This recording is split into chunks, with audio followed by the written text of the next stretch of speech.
Hey everyone, I'm finally back from my 4-day business trip, and it feels good to be back home and back on the channel. Today is an important video for a lot of Canadians, especially those of you who are dual citizens, Canadian and US. I know I'm a few days late on this topic, but then again I was away. But it's still something I feel we need to talk about. Not only is there new movement around the dual citizenship policy, the US government is now floating the idea of ending birthright citizenship altogether. So you could be living in the US for 20, 30 years, and all of a sudden your actual citizenship could be in question. That affects more people than you think. So today we're going to break down both of these today, and I'll give you my thoughts. Today's backdrop comes from Darlene, who took this early morning photo at Derby Reach. This one actually hits me a little personally, because this is where my dad first took me fishing. I was probably about 6 or 7 years old. Darlene sent a previous photo as well, and I actually decided to go down there and make a video. So thank you, Darlene, for sending this picture from home. All right, let's get into the first report. A new bill proposed on Capitol Hill could ban people from becoming citizens of the U.S. and another country. Current dual citizens could also be forced to give up their citizenship. Capitol reporter Dina Harley explains the bill and whether it's constitutional. It's called the Exclusive Citizenship Act of 2025. It was introduced by a Republican senator from Ohio who says for citizens to be loyal to the United States, they shouldn't hold other citizenship. A new bill on Capitol Hill could strip United States citizens of any other citizenship and ban dual citizenship moving forward. Now, I'm not a dual citizen with the US, but I know many of you watching are. Right now, this is just a proposal, and who knows if it will get passed. But then again, it is 2025, so I wouldn't be surprised if it does get passed. But if it does, this could mean some serious life-changing decisions for people who hold both passports. A few of you have emailed me recently to tell me that you renounced your US citizenship and that you feel quote-unquote free. And I had another viewer tell me that they renounced during the Trump's first term and said it was the best decision they ever made. But you have to think about those who hold both passports because of deep family ties or work, or their ability to enter the US as a citizen. If this bill passes, they're going to be faced with a very, very tough decision.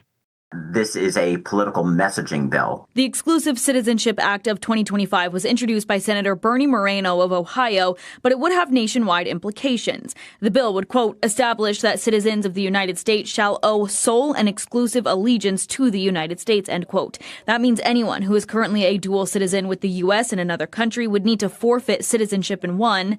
Also, if it becomes law and someone becomes a dual citizen afterward, their American citizenship would automatically be revoked. So again, this isn't just going to affect people who hold Canadian and US passports. This would affect anyone around the world who also holds the US passport. If I were a dual citizen, I would obviously be keeping my Canadian passport. But then again, that's just me. But if someone holds a passport from the EU, Australia, or anywhere else in the world that allows 2 passports or multiple passports, and if this bill passes, that's a decision they would have to make that would most likely be permanent. Okay, maybe not totally permanent, but maybe someday in the future, when things get reversed, when a sane US government comes back into office. But even if that happens, would you really want to go through all that paperwork and the whole process over again? My guess is that a lot of people will say no. But at the same time as well, people will say yes because of their ties in the US. Already, there are major constitutional concerns. So it seems that even if there were a big push for this, that to actually turn it into something that was policy, that withstood court scrutiny, just seems very unlikely. Some political experts say the bill is unlikely to get any traction because it has no bipartisan support and no outward support from the Republican Party. Bills that are actually going to be successful tend to have a lot of co-sponsors, ideally bipartisan support. It's not something President Trump has been talking about. This hasn't been talked about yet. Don't underestimate the derangement power of the orange guy in the office.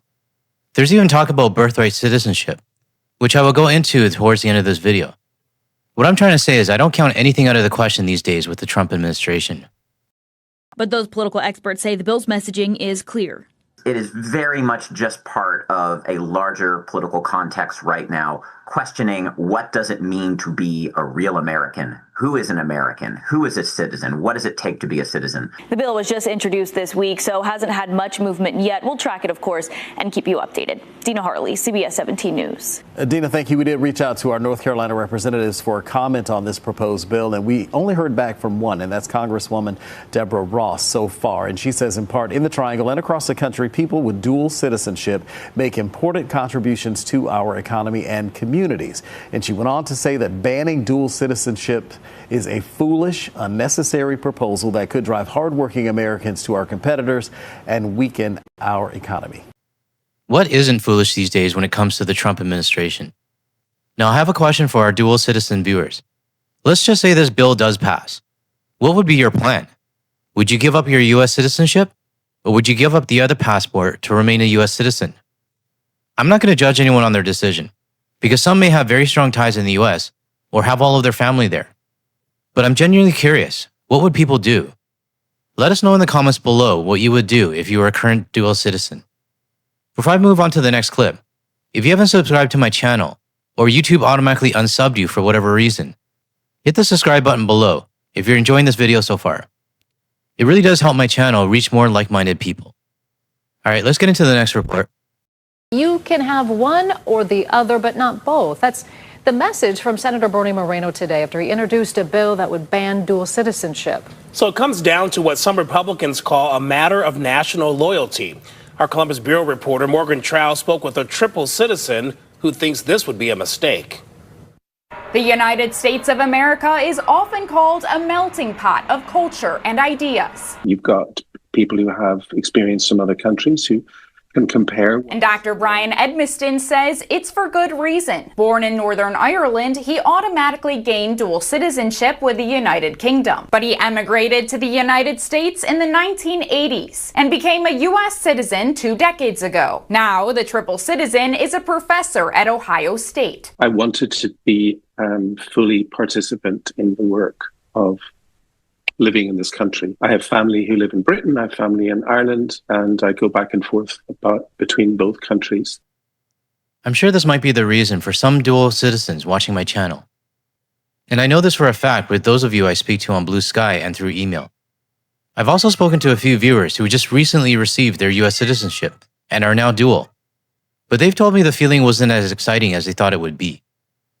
What really gets me though is the reasoning behind all of this.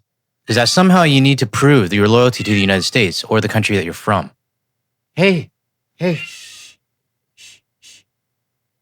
I'm going off on a bit of a tangent here, but why would you only need to hold a US passport and no other just to be categorized as loyal?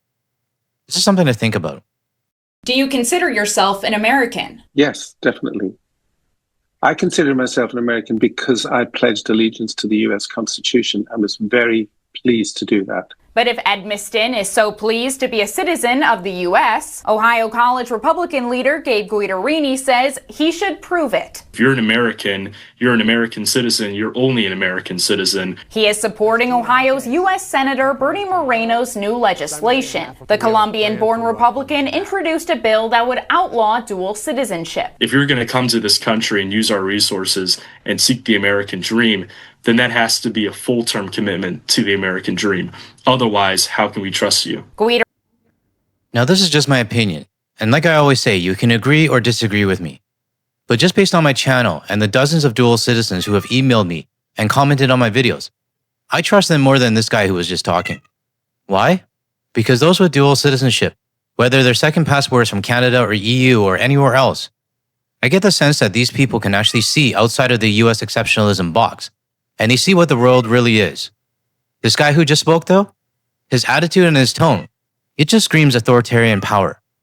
Let me know if you agree with my take on this. Guidarini says that dual citizens should denounce their other citizenships, just like Moreno did when he became a U.S. citizen at 18. The senator was unavailable for an interview, but said in a statement, "Being an American citizen is an honor and a privilege, and if you want to be an American, it's all or nothing." How would you feel if there was a choice that you had to make, choosing between your 3 different citizenships? What would you do? I don't know. I only just found out about this. It's upsetting. Loyalty is not something that is unitary and it's not exclusionary. And for Edmiston, his 3 passports tell a story, one that exemplifies the American dream. You should be encouraging people to stay, not pushing them out, not giving them a false choice. He says that the United States won't be better off if the melting pot ran dry.